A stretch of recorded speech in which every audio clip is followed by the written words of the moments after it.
খোকনের বিয়ে, a complete students film of GDFTI।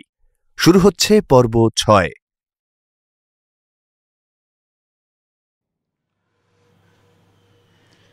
তোমায় পুলিশে দিতে ইচ্ছা করছে? আমার মতন এই সামান্য মানুষের জন্য এত খাটাখাটনি করা কি ঠিক হবে? তোমার লজ্জা করে না? তুমি দেশবন্ধু চিত্তরঞ্জন দাসের নামে এইভাবে ঢপ দাও? ছি ছি ছি দিদি, নেহাত কলিকাল তাই। সত্য যুগলে এই মাটি দুভাগ হয়ে যেত আর আমি ঢুকে যেতাম। সেই মা সীতার পর আবার একটা পাতাল প্রবেশ। এটাকে কি বলে জানো? চিটিংবাজি, প্লেন চিটিংবাজি। দুঃখটা কোথায় জানেন দিদি? মানুষ কি দেখে, কি দেখে মানুষ? ঘর বাড়ি, কল কারখানা, প্রাসাদ, আরো কত কি। কিন্তু কিন্তু শ্রমিকের রক্ত আর ঘাম মাখা ইতিহাস কেউ দেখে না দিদি, কেউ দেখে না। তুমি না একটা প্রেমে বাঁধিয়ে রাখার মতো জিনিস বুঝেছো? আর কয়েকটা বছর যাক দিদি, ওই মনোনীলাকে আর অন্তত কয়েকটা বার একটু পাতাল রেলটা ছড়িয়ে তারপর না এই দেখো দীনবন্ধু, চুপ, একদম চুপ। তুমি যদি আনাক্ষণ আমার কাছে বসে থাকো না, আমি কিন্তু আমার নিচে কেস কোনো ক্ষতি করে ফেলে দেবো। দেখো দেখো দেখো দেখো, তুমি ঠান্ডা রাখুন দিদি, সামনে মেয়ের বিয়ে লাগলো বলে আপনার কত কাজ। দেখো দীনবন্ধু, জগবন্ধু, সাবধান দীনবন্ধু, জগবন্ধু, শেষবারের মতো বলছি দীনবন্ধু। আচ্ছা আমি দীনবন্ধু, আপনি কিচ্ছু ভাববেন না, বসুন বসুন, আপনি বসুন, আমি দীনবন্ধু আসতে না।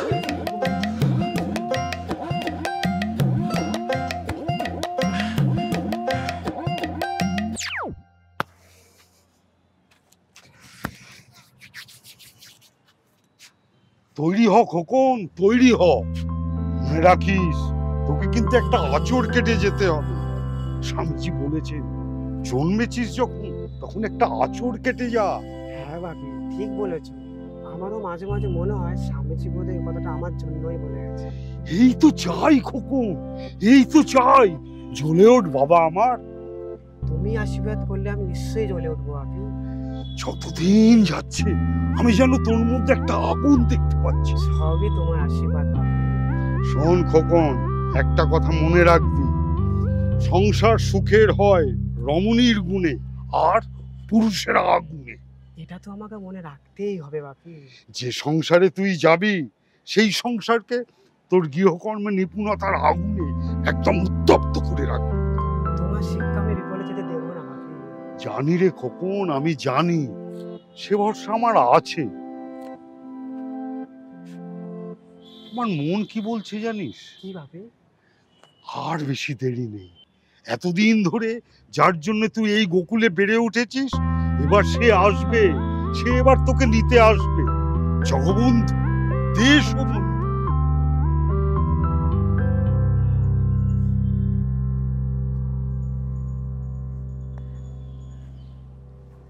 কিরে, তুই এখানে? এই আমাদের একটা নতুন নাট্য প্রযোজনা আছে আর কি, সেটা নিয়ে একটু ভাবনা চিন্তা করছি। আচ্ছা দাদা। এই দাদা, বল না, কি বল? তোর কি হয়েছে বলতো? আমার আমার আবার কি হবে? কিছুই হয়নি। সত্যি কথা বলতো, তোর কি হয়েছে? লাজু, বিরক্ত করিস না। কিছু তো একটা হয়েছে তোর, বল বল কি হয়েছে? এই তোর কাজ নেই না? কাজ নেই কিছু? তুই যাই বল দাদা, তোর সেই চিৎকারটা কমে গেছে, তিরিং বিরিং ভাবটাও কমে গেছে, খিটখিটে মেজাজটাও আর নেই। সত্যি করে বল না কি হয়েছে? এই তুই নিচে যা, কি কাজ আছে নিচে গিয়ে দেখ। প্রেমে পড়েছিস? হ্যাঁ, তোর মাথায় তো আর অন্য কিছু আসবে না, না তোর মাথায় তখন এইসবই ঘুরবে। যা যা যা নিচে যা, নিচে কি কোনো কাজ আছে কিনা দেখ, যা। একটা কথা বলি শোন। রাজু প্লিজ, আমাকে একটু একা থাকতে দিবি? প্রেমে পড়লে না মানুষের চোখ দুটো বদলে যায়, আর তোর চোখ দুটোও বদলে গেছে। খুব পেকেছিস। সত্য সেলুকাস, কি বিচিত্র এই দেশ। তবে রে তুই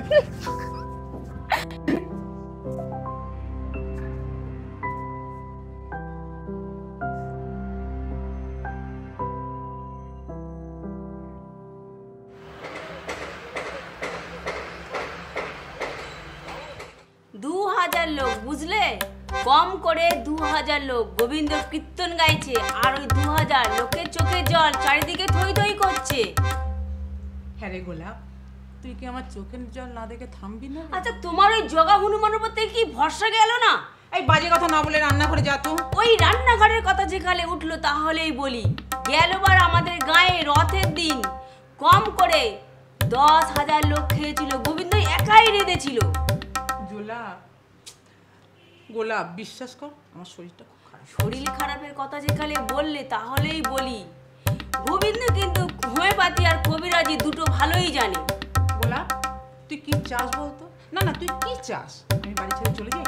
এই বাড়ি ছেড়ে যাওয়ার কথা যেখানে উঠলো তাহলেই বলি, গোবিন্দ গা ছেড়ে বাইরে চলে যাবে শুনেছিলাম, তাই বলি সময় থাকতে থাকতে বারবার বলছি এই সুযোগ আর ছেড়ো না। আর তুই যদি আর একটা কথা বলিস না, আমি সোজা ছাদে চলে যাব, উপর থেকে নিচে লাফ দেবো, এই আমি তোকে বলে দিলাম। ওই লাভ তোমায় দিতে হবে, আমি বলে দিলাম। ওই জগা চিটিং বাজারটা সর্বনাশ না ঘটিয়ে ছাড়বে না। আমার হয়েছে যত জ্বালা। আমি সুস্থ আছি না পাগল হয়ে যাচ্ছি আমি নিজেই বুঝতে পারছি না। বৌমা, ও বৌমা, একবার এদিকে এসো তো। ভগবান, তুমি নেই, তুমি নেই, তুমি থাকতেই পারো না। তুমি থাকলে এই অবিচার হতো। এখনই গোলাপ গেল, আর এখনই বৌমা, ও বৌমা। যাই।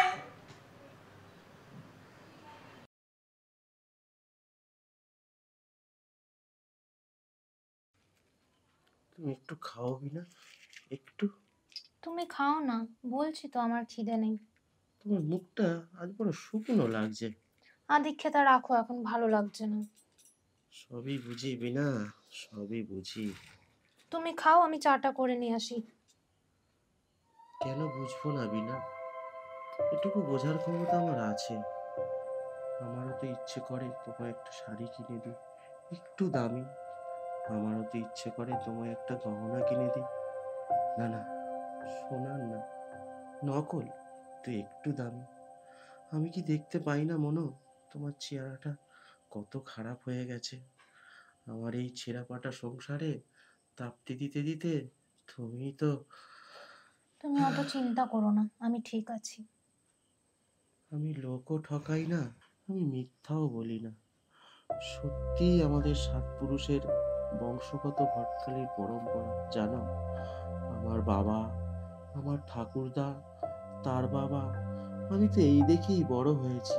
আমি তো এর থেকে বেশি আর কিছু পারি না মনো, শুধু এটুকুই। বলছি তো, অত চিন্তা করো না। দিনকাল বড় পাল্টেছে মনো, বড্ড পাল্টেছে। আজকাল বড্ড ভয় হয়।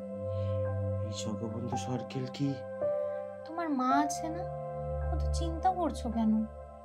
মনো, তুমিই তো বলো সবই মহামায়ার খেলা, শুধু মুখে বললে হবে? ভরসা রাখো। তুমি বিশ্বাস করো? করি তো।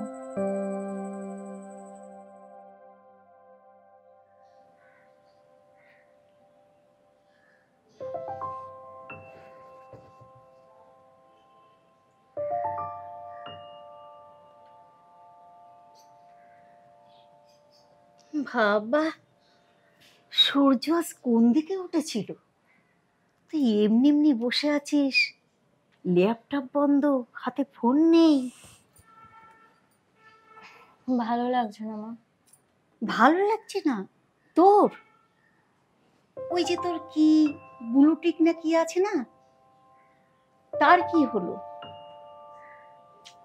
মা, আমি ভাবছি এবার তোমার কথা মতো চাকরির পরীক্ষাগুলো একটু দেব।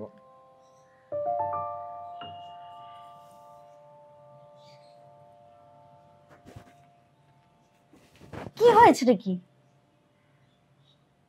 তোর শরীর ঠিক আছে তো? হ্যাঁ, শরীর ঠিক আছে। শরীর হঠাৎ খারাপ হতে যাবে কেন? তুই সত্যি চাকরির পরীক্ষা দিবি নাকি? আমাকে নিয়ে তোমার আর বাবার দুজনেরই ভীষণ চিন্তা। সেটা যদি বলিস, সত্যি তোকে নিয়ে চিন্তা। তুই পড়াশোনায় এত ভালো ছিলিস, রেজাল্ট তো ভালো করলি, কিন্তু তোর মাথায় যে কি ভূত চাপলো মা এবার আমি সত্যি পরীক্ষাটা দেবো, খুব সিরিয়াসলি পরীক্ষা দেবো।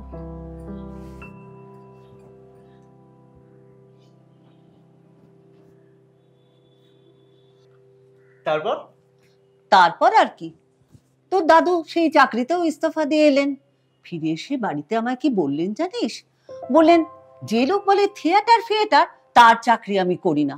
ঠিক, একদম ঠিক। থিয়েটার ফিয়েটার, ছি ছি ছি ছি ছি। এই তারপর তুমি কি বললে দাদুকে? আমি আর কি বলবো বল, সে কি আর আমার কথা শুনতো? তার জীবনে তো একটা বিষয়েরই গুরুত্ব ছিল, সেটা থিয়েটার। এই থিয়েটার করতে গিয়ে 3-3টে চাকরি গেল, বাড়ির ব্যবসা গেল। তার মানে দাদু থিয়েটার করা নিয়ে তোমার মনে কোনো আক্ষেপ ছিল বা অভিযোগ? না রে না, তো দাদুর থিয়েটার করা নিয়ে আমার কোনো আক্ষেপ অভিযোগ কিছুই ছিল না। আমার শুধু একটাই আক্ষেপ ছিল জানিস, মানুষটার কোনো পরিমিতি বোধ ছিল না। মানুষটা ভারসাম্য রাখতে জানতো না। তোকে দেখেও আমার এখন বড় ভয় করে দাদু ভাই। আমি যেন সেই দাদুর ছায়াই তোর মধ্যে দেখতে পাচ্ছি, সেই পরিমিতি বোধের অভাব, সেই ভারসাম্যের অভাব, সেই রকম ঠিক সেই রকম খ্যাপাটে ভাব। না রে না, আমি জানি সেই ছোটবেলা থেকে তোর উপর তোর দাদুর প্রভাব ছিল অপরিসীম। তোর দাদু খুব ভালো শক্তিশালী অভিনেতা ছিলেন, মঞ্চ কাঁপিয়ে দিতেন, কিন্তু কিন্তু জীবনটাকেই তিনি ঠিক মতো চালাতে পারেননি। দিদুন, তুমি আমাকে আগে কখনো এই কথাগুলো বলনি? না রে, আজ মনে হলো বলার সময় হয়েছে, তাই বললাম। মনে রেখো দাদা ভাই, শিল্প শিল্প জীবনকে সুন্দর করে তুলবে, সার্থক করে তুলবে, পরিস্ফুট করে তুলবে, কিন্তু কিন্তু শিল্প কখনোই জীবনকে অস্বাভাবিক করবে না, অসুন্দর করবে না। একটু ভেবে দেখো দাদু ভাই, একটু ভেবে দেখো।